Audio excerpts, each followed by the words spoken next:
भी अगर MPPSC का फॉर्म भरा है और प्रीलिम्स का एग्ज़ाम आप देने वाले हो जो कि मई में कंडक्ट होने वाला है और आप उसके सिलेबस के अकॉर्डिंग यूनिट 10 के लिए अगर कोई बुक देख रहे हैं तो ये वीडियो बिल्कुल आपके लिए है गाइस। ये आप मेरे पास देख पा रहे होंगे, ये आयोग परीक्षा धाम बुक है जो कि है परीक्षा धाम पब्लिकेशन की, और ये बुक आपका कवर करेगी MPPSC प्रीलिम्स का यूनिट 10 जिसमें के हैं पूरे आयोग।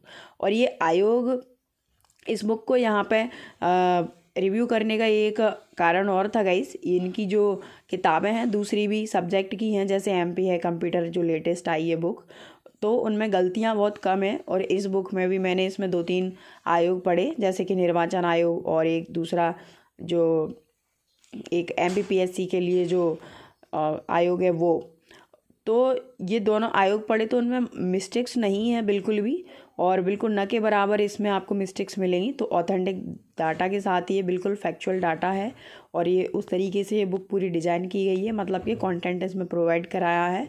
तो काफ़ी बढ़िया बुक है और काफ़ी अच्छे प्राइस पॉइंट पे आपको ये बुक मिल जाएगी। तो चलिए गाइस शुरू करते हैं वीडियो को, और वीडियो में एंड तक ज़रूर से बने रहिएगा, बिना स्किप किए पूरा देखिएगा। चलिए स्टार्ट करते हैं। सो गाइस यहाँ पे ये बुक है और इसका MRP आपको पीछे मिलेगा, और MRP यहाँ पे 219 रुपये यहाँ पे दे रखा है। 30 से 40% डिस्काउंट आपको मिल जाएगा, काफ़ी अच्छे रेट में आपको ये बुक मिल जाएगी। इतनी सी पतली ये बुक है और ये इतने सफिशिएंट डाटा इसमें दे रखा है जो MPPSC पूछता है। इसमें क्या कमी और क्या अच्छाई है वो सारी बातें भी हम इस वीडियो में जानेंगे। तो सबसे पहले बात करते हैं गाइस इनके इंडेक्स की। तो यहाँ पर टोटल जो ये इनका फर्स्ट एडिशन है गाइस, और फर्स्ट एडिशन में आपको यहाँ पर 18 चैप्टर मिलेंगे, जिसमें 17 चैप्टर में पूरा यहाँ पर कवर किया गया है। लोक सेवा आयोग है और राज्य सेवा आयोग है, पूरा मतलब पूरे 18 चैप्टर हैं, जिसमें आपको सेंट्रल गवर्नमेंट में जो आयोग हैं और जो स्टेट में अपने मध्य प्रदेश में जो आयोग है वो दोनों ही आपको एक ही साथ मिल जाएंगे यहाँ पे।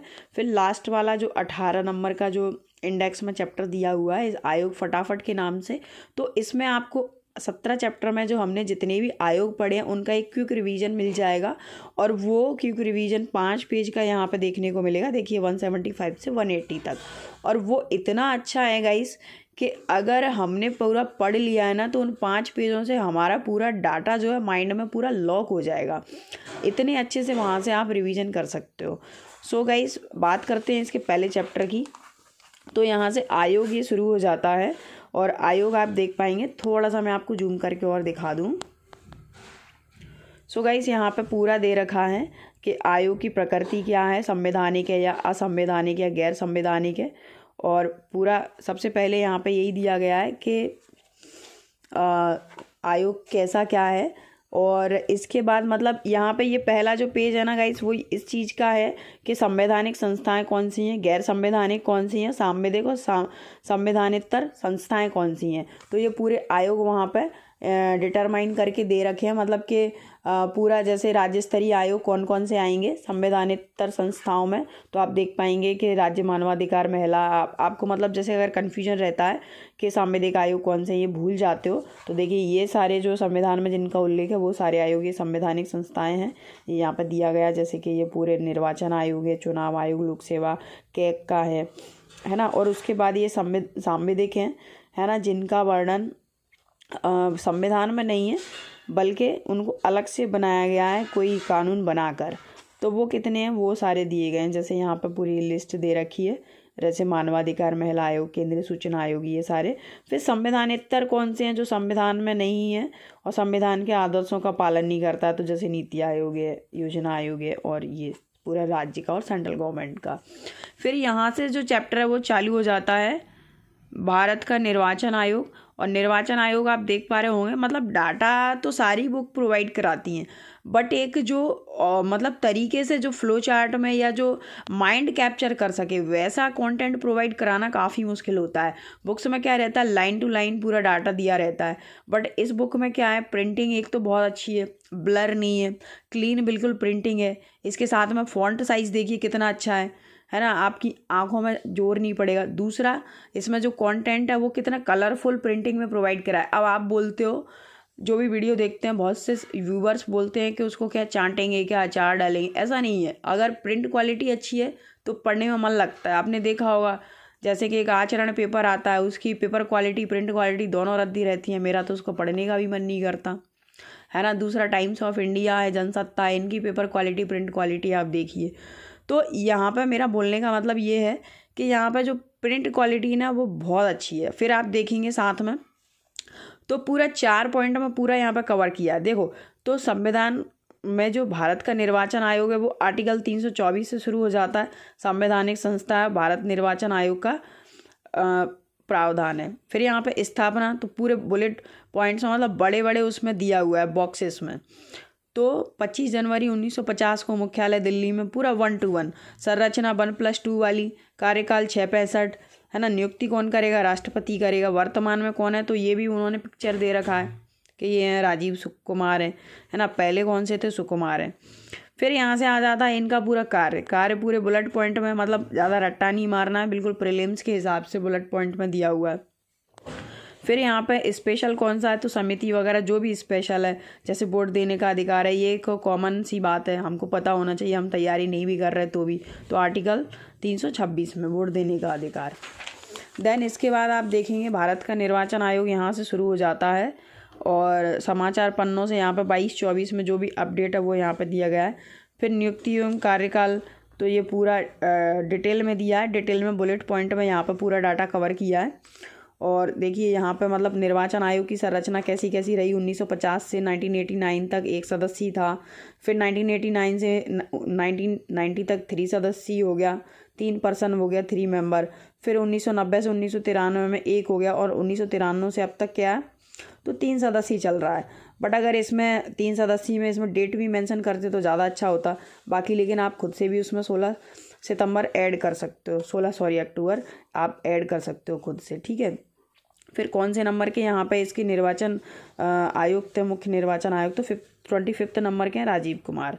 देन उसके बाद देखेंगे तो यहाँ पे आर्टिकल्स दिए हैं पूरे संवैधानिक प्रावधान। तो ये आर्टिकल्स के साथ में अगर इनके सब आर्टिकल्स भी अगर यहाँ पर थोड़ा सा मुझे लगा 1% कि अगर इसके साथ में सब आर्टिकल्स भी प्रोवाइड करा देते तो ज़्यादा अच्छा रहता, क्योंकि MPPSC कभी कभी क्या है बहुत ज़्यादा डीप पूछ लेता है। जैसे कि 2019 मतलब जो 2021 में जो पेपर हुआ था 19-20 वाला, तो उसमें यहाँ पे ये आर्टिकल नहीं पूछे थे, ये हम सब रट्टा मार के गए थे। वहाँ पे इनके भी जो अंदर है सब आर्टिकल्स वो पूछ लिए थे, तो अगर वो यहाँ पे प्रोवाइड कराते तो ज़्यादा बेटर रहता, बाकी ठीक है। फिर इसके बाद यहाँ पे देखिए त्यागपत्र वगैरह किसको देते हैं, चुनाव आयोग की कार्य शक्तियाँ पूरी 1 to 1 दी हैं। फिर यहाँ पर पूरे कौन कौन से यहाँ पर मुख्य निर्वाचन आयुक्त रहे, कब से कब का कार्यकाल रहा, पूरा ये दिया गया है, आप देखिए।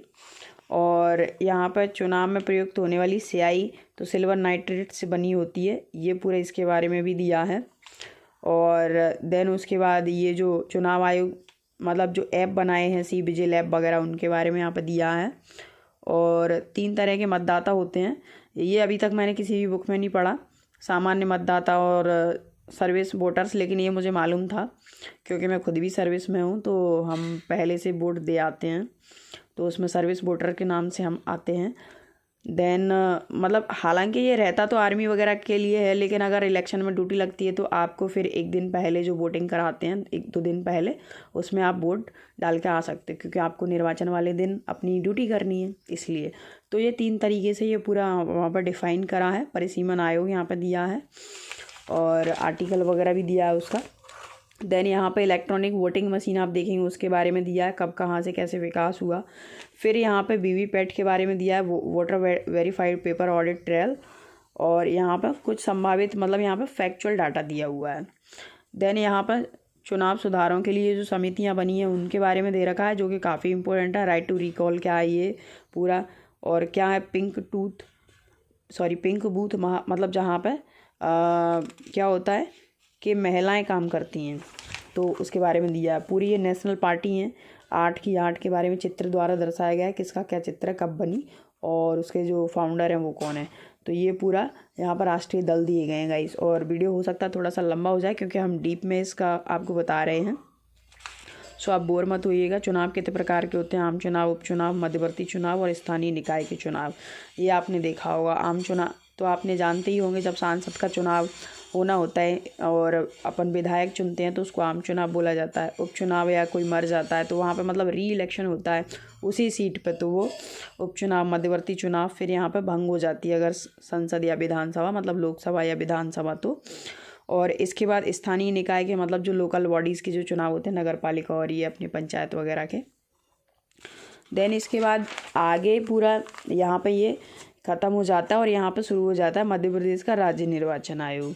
अब राज्य निर्वाचन आयोग में ये पूरे आर्टिकल्स में थोड़ा थोड़ा ही दिया है और पूरा ये दिया हुआ है कौन से आर्टिकल में है ये, तो 243 के तहत ये संवैधानिक संस्था है और यहाँ से ये पूरा शुरू हो जाता है। तो आप देखेंगे यहाँ पे एक पूरा परिचय दे रखा है, क्या पढ़ेंगे वो सारा यहाँ पर डाटा दिया हुआ है। तो कार्यकाल है, हटाना है, त्यागपत्र कार्य, देन इसके बाद कौन कौन रहे, ये पूरी निर्वाचन आयुक्तों की सूची है और निर्वाचन आयोग के सचिव की ये पूरी सूची है। और यहाँ पे ये अदर फैक्चुअल पॉइंट हैं। फिर यहाँ पे है इसमें एक राष्ट्र एक चुनाव और ये चुनाव के फ़ायदे, एग्ज़ाम हेल्प है। यहाँ पे 50% आरक्षण करने वाला मध्य प्रदेश पहला राज्य है और इसमें देने वाला पहला राज्य बिहार और दूसरा मध्य प्रदेश बताया है, हो सकता है।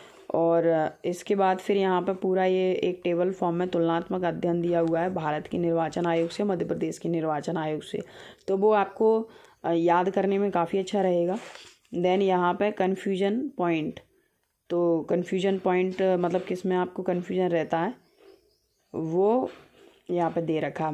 फिर यहाँ से MCQs चालू हो जाते हैं। तो गाइस ये इन्होंने दिया है मध्य प्रदेश राज्य निर्वाचन आयोग, बट इसमें पूरे इनको आर्टिकल्स मेरे हिसाब से प्रोवाइड कराने थे क्योंकि MPPSC काफ़ी बड़ा एग्ज़ाम है और लोकल बॉडीज़ उसका हमेशा फेवरेट टॉपिक रहता है। तो वहाँ पे अगर पूरे आर्टिकल्स नगर पालिका वाले और ये ग्राम पंचायत वगैरह संबंधित जो भी आर्टिकल है अगर वो पॉइंट टू पॉइंट बता देते तो ज़्यादा अच्छा रहता। तो एक ये कमी मुझे लगी। और बाकी इसमें आप देखेंगे तो यहाँ से साथ में पूरा थ्योरी कवर किया है। देन उसके बाद यहाँ पर ऑब्जेक्टिव टाइप MCQs आपको मिल जाएंगे और MCQs के आंसर उसी पेज पे दिए गए हैं, देखिए। तो ये काफ़ी बढ़िया MCQs हैं और काफ़ी सारे MCQs हैं। देखिए ये सेकंड पेज है, इसके भी आंसर की ये दी है और ये थर्ड, तो 37 MCQ। फिर उसके बाद आगे भी ये 56 MCQ। तो आपको मतलब ज़्यादा कोई बुक नहीं खरीदनी, ये अच्छी बुक है। और देखिए 56 MCQs एक चैप्टर में आपको मिल रहे हैं, दोनों के मिला के राज्य निर्वाचन आयोग और प्लस केंद्रीय निर्वाचन आयोग या भारत निर्वाचन आयोग। फिर यहाँ से जो चैप्टर है वो शुरू हो जाता है संघ लोक सेवा आयोग का। तो बिल्कुल एज इट इज़ जैसा मैंने निर्वाचन आयोग बताया वैसे ही सारे कंटेंट यहाँ पर प्रोवाइड कराया गया सारे ही आयोग का। तो इसके लिए पूरी अच्छी बुक है। अब बात करने जा रहे हैं हम लास्ट में इनका जो फटाफट वाला जो एक रिवीजन पॉइंट ऑफ व्यू से जो डाटा दिया गया है उसके बारे में। तो देखिए ये लास्ट चैप्टर है जो इनका, वो काफ़ी अच्छा लगा, ये आयोग फटाफट के नाम से। तो देखिए ये पूरा है और यहाँ पे आयोग की स्थापना कब हुई तो इसमें हम भूलते हैं। तो देखिए फटाफट से आप अपनी जो जितना भी डाटा याद किया है उसको फटाफट से यहाँ से सारी जो डेट्स हैं उनको एक बार से रिवीजन कर सकते हैं। आप देखिए पूरे 22 के 22 आयोगों का पूरा यहाँ पर डेट सहित और ईयर सहित पूरा डेट दिया गया है। फिर यहाँ पर आयोग का कार्यकाल, तो कौन कौन से आयोग का 3 वर्ष है, किसका 4 वर्ष है, 4 का सिर्फ एक ही है CVC। और इसके बाद ये 6 वर्ष वाले कौन से हैं और 5 वर्ष वाले कौन से हैं, मतलब ये बहुत मज़ेदार लगा मुझे। और देन इसके बाद आयोग में नियुक्ति और त्यागपत्र, तो देखिए यहाँ पर नियुक्ति कौन करेगा ये पूरा दिया हुआ है। और इसके बाद यहाँ पर पूरा संवैधानिक कौन कौन से हैं तो वो सारे दिए गए हैं कि कौन से संवैधानिक हैं, जैसे UPSC MPPSC ये सब संवैधानिक। फिर यहाँ पे अगला आ जाता है कुछ आयोग संस्थाओं के उपनाम, मतलब उनको किस नाम से जाना जाता है। तो देखिए ये तो बहुत ही इंपॉर्टेंट है, जैसे कैग को वॉचडॉग कहा जाता है, CBI को बंद पिंजरे का तोता है ना, UPSC को देश के प्रशासन का शिल्पकार, राज्य के प्रशासन का शिल्पकार, BSNL। तो हालांकि ये कुछ आयोग नहीं है लेकिन उनके निकनेम है तो वो यहाँ पर दिए गए हैं। Guardian of the purse CAG को बोला जाता है। फिर यहाँ पर प्रथम महिला कौन सी रही है किस आयोग में, वो चीज़ यहाँ पर दी है, वो काफ़ी अच्छी है। फिर यहाँ पर महिला सदस्य अनिवार्य हैं, तो कौन कौन से आयोग हैं जिनमें जो नियुक्ति होगी वो महिला इसमें कंपलसरी है, वो इसमें दिया है। देन यहाँ पे आखिरी पेज है, नोडल एजेंसी कौन कौन सी है, मतलब कि किसके अंतर्गत वो काम करता है। जैसे कि लोक सेवा आयोग है तो कार्मिक मंत्रालय के अंतर्गत काम करता है। राष्ट्रीय महिला आयोग है तो उसकी नोडल एजेंसी है महिला एवं बाल विकास। फिर इसके बाद है धारा और अधिनियम, पूरी यहाँ पर धारा दी है ना। तो फिर इसके बाद यहाँ पर आ जाता है मतलब कि आयोग का गठन उस अधिनियम की कौन सी धारा में होगा। तो जैसे राष्ट्रीय महिला आयोग है तो धारा 3 में है ना, धारा 12 में केंद्रीय सूचना आयोग का, ये अपन पढ़ते हैं शॉर्ट में तो उसका रिवीजन है। फिर यहाँ पे कार्यकाल दे रखा है और आखिरी में है ये आर्टिकल सभी संबंधित। तो ये ओवरऑल पूरी ये बुक थी। वीडियो काफ़ी लंबा हो चुका है गाइस, और ये बुक मुझे बढ़िया लगी। और इसमें एक दो चीज़ों को अगर मैं स्किप कर दूं तो बाकी ये ओवरऑल बुक काफ़ी बढ़िया है, और बिल्कुल परचेस आपको ये करना चाहिए अगर आपके पास आयोग का कोई कंटेंट नहीं है तो। अदरवाइज़ आपके पास अगर कोई कंटेंट है तो कोई दिक्कत नहीं है, बट ये बुक आप परचेस करोगे तो आपको काफ़ी अच्छा होगा और आपकी तैयारी में काफ़ी आपको सपोर्ट मिलेगा इस बुक से। So guys I hope so review आपको अच्छा लगा होगा। मिलते हैं नेक्स्ट वीडियो में, तब तक के लिए गाइज़ स्वस्थ रहिए, मस्त रहिए। Thanks for watching.